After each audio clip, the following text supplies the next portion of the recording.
இன்னைக்கு அரசியல் படுத்தப்படாமல் இருக்கிறீங்கன்னு ஒரு பெரிய குற்றச்சாட்டு இருக்கு ஒரு நடிகர் ஒரு கட்சியில். அந்த மாதிரியே தான் கடைசி வரைக்கும் இருக்கணும். இது நம்ம பார்க்க மாட்டோம். கிரிஞ்சி படம், பூமர் படம் அப்படிலாம் சொல்லிட்டு ஒதுக்குனீங்கன்னா உங்களுக்கு கடைசி வரைக்கும் அரசியல் புரியாது. நீங்க கடைசி வரைக்கும் ஏதாவது பைட் பண்ணிட்டு சுத்த வேண்டியதுதான். இப்போ ரீசெண்டா நீங்க எல்லாம் ஒரு ஸ்டாண்ட் எடுத்ததுக்கு அப்புறம் தான் இங்க தமிழ்நாடு அரசியல் என்ன நடக்குதுன்னு ஊத்து பார்த்து நிற்கீங்க. இதை பல வருஷமா ஊத்து பார்த்து பேசுறதுல தான் பல பழிய வாங்கின்னு இருக்கும். திரௌபதி 2 படத்தை வேலராமூர்த்தி சார் ஒரு முக்கியமான ரோல் பண்ணியிருக்காரு. ராஜா நாராயண சம்பூரார் அப்படின்னு ஒரு கதாபாத்திரம் பண்ணிருக்காரு. 14 நூற்றாண்டு கதை. ஷூட்டிங் ஸ்பாட்லேயே அவர்கிட்ட சொன்னேன், ஐயா நீ நடிச்சு முடிச்சுட்டு போறதோட விட்டுறக்கூடாது, எனக்கு ஒரு கதை எழுதி கொடுக்கணும். அது இந்த கதை எப்போ நடந்திருக்கணும் தென் மாவட்டத்தில் அப்படின்னா தேவராயா வாழ்ந்த சமயத்துல நடந்திருக்கணும். அந்த கதையில தேவராயா ஒரு கதாபாத்திரம் எனக்கு வேணும். ஏன்னா அவர் ஒரு வாழ்க்கை வரலாறு படம் எடுத்துட்டாங்க, அதை மொழி பண்ண முடியாது. அவர் சமகாலத்துல வாழ்ந்தப்போ நடந்த ஒரு பெரிய நிகழ்வு எனக்கு கதையை எழுதி கொடுங்க, நான் அதை டைரக்ட் பண்றேன்னு அவர்கிட்ட கேட்டிருக்கேன். ஒரு கதை எழுத ஆரம்பிச்சிட்டாருன்னு. நிஜமாவே வேலராமூர்த்தி சார் கிட்ட தான் இருக்கு. அந்த கதை எப்ப கொடுக்குறாரோ நிச்சயமா தென் மாவட்டத்து வாழ்வில ஒரு படமா எடுக்கணும். அது ரொம்ப நாள் ஆசை. இப்பதான் அவர்கிட்ட கேட்டிருக்கேன். அவர் கண்டிப்பா பண்ணித்தரேன்னு சொல்லி அதுக்கு ஒர்க் பண்ணிட்டு இருக்காரு. ஸோ ஏன் ஐயாவை ரொம்ப பிடிக்கும் அப்படின்னா, எனக்கு தேசியத்தின் மீதும் தெய்வகத்தின் மீதும் ரொம்ப பெரிய நம்பிக்கை உண்டு. அந்த வார்த்தையை கேட்டது அவர்கிட்ட இருந்துதான். எப்படி ஒரு மனிதன் மதுரையில் பிறந்து, அதுவும் ஆப்பநாட்டில் ஒரு சின்ன பசும்பொண்ணு ஒரு சின்ன கிராமத்தில் பிறந்து இந்தியாவில் பார்லிமெண்ட்ல போய் பேசுறப்ப தேசியத்தை பத்தி எப்படி பேசியிருக்க முடியும்? அப்படின்னா அவர் எவ்வளவு கருத்தியல் உள்வாங்கி இருப்பாரு. இந்த தலைமுறையில இருக்கிற தலைவர்கள் யாருமே விவேகானந்தர் ஐயாவை பத்தி பேசுறதே இல்லை. விவேகானந்தர் ஐயாவை மறந்துட்டாங்க. அவர் காவி உடை போட்டிருக்கிறதால என்னன்னு தெரியல. அவரை பத்தி இந்த தலைமுறை அரசியல்வாதிகள் பேசுறதே இல்லை. ஆனா அன்னைக்கு மதுரையில விவேகானந்தர் ஐயாவை தெரியும்னா அதுக்கு காரணம் தேவரையா தான். அவர் தான் அவரை பத்தி அவ்வளவு விஷயங்கள் மக்கள்கிட்ட கொண்டு போய் சேர்த்திருக்காரு. நேதாஜி சுபாஷ் சந்திரபோஸ் ஐயான்னு ஒருத்தர் தெரியினாலும் அது காரணம் தேவரையா தான். இல்லைன்னா அவர் வடநாட்டு தலைவராகவே கடைசி வரை இருந்திருப்பாரு. இன்னைக்கு நேதாஜி சுபாஷ் சந்திரபோஸ் எங்க பிறந்தாரு கேட்டா என்ன சொல்லுவாங்க? மதுரையில பிறந்தாருன்னு தான் சொல்லுவாங்க. அப்படிதான் நினைச்சிட்டு இருந்தேன். நான் ஒரு 11th 12th படிக்கிறப்ப அப்படிதான் நினைச்சிட்டு இருந்தேன். ஒரு நேதாஜி சுபாஷ் சந்திரபோஸ் நம்ம தமிழர் போல. அது காரணம் தேவரையா. அன்னைக்கு அந்த கருத்தியல் உள்வாங்கி இருக்காரு. இந்த நாட்டுக்காக விடுதலை கிடைக்கணும், நம்ம அதுக்கு ஒரு தலைவரை தேர்ந்தெடுக்கணும்.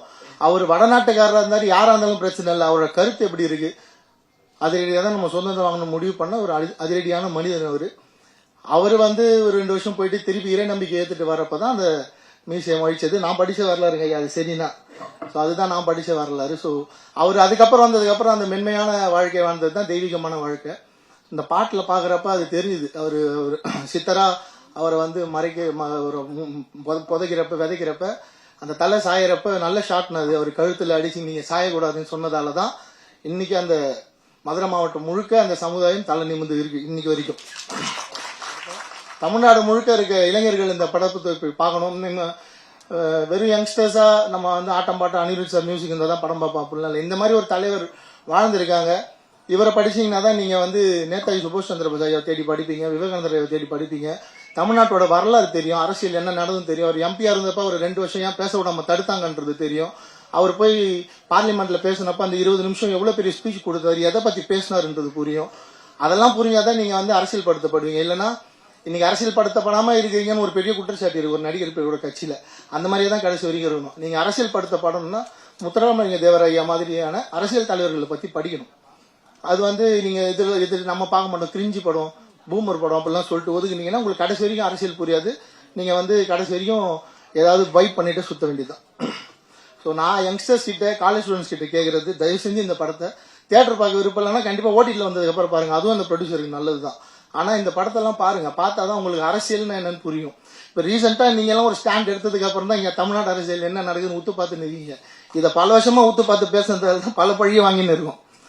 நீங்க எல்லாம் இதெல்லாம் ஏன்னா பேசுறீங்கன்னு.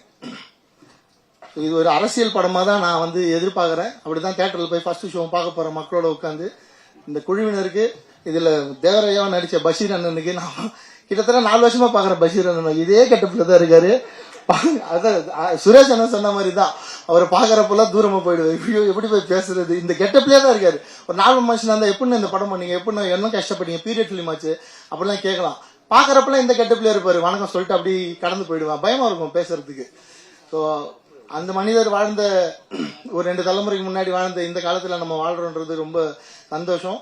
பிளே ஸ்டோர் மற்றும் ஆப் ஸ்டோரில் இருந்து பாலிமர் செயலியை QR கோடு மூலம் பதிவிறக்கம் செய்யுங்கள். செய்திகளை உடனுக்குடன் பெறுங்கள்.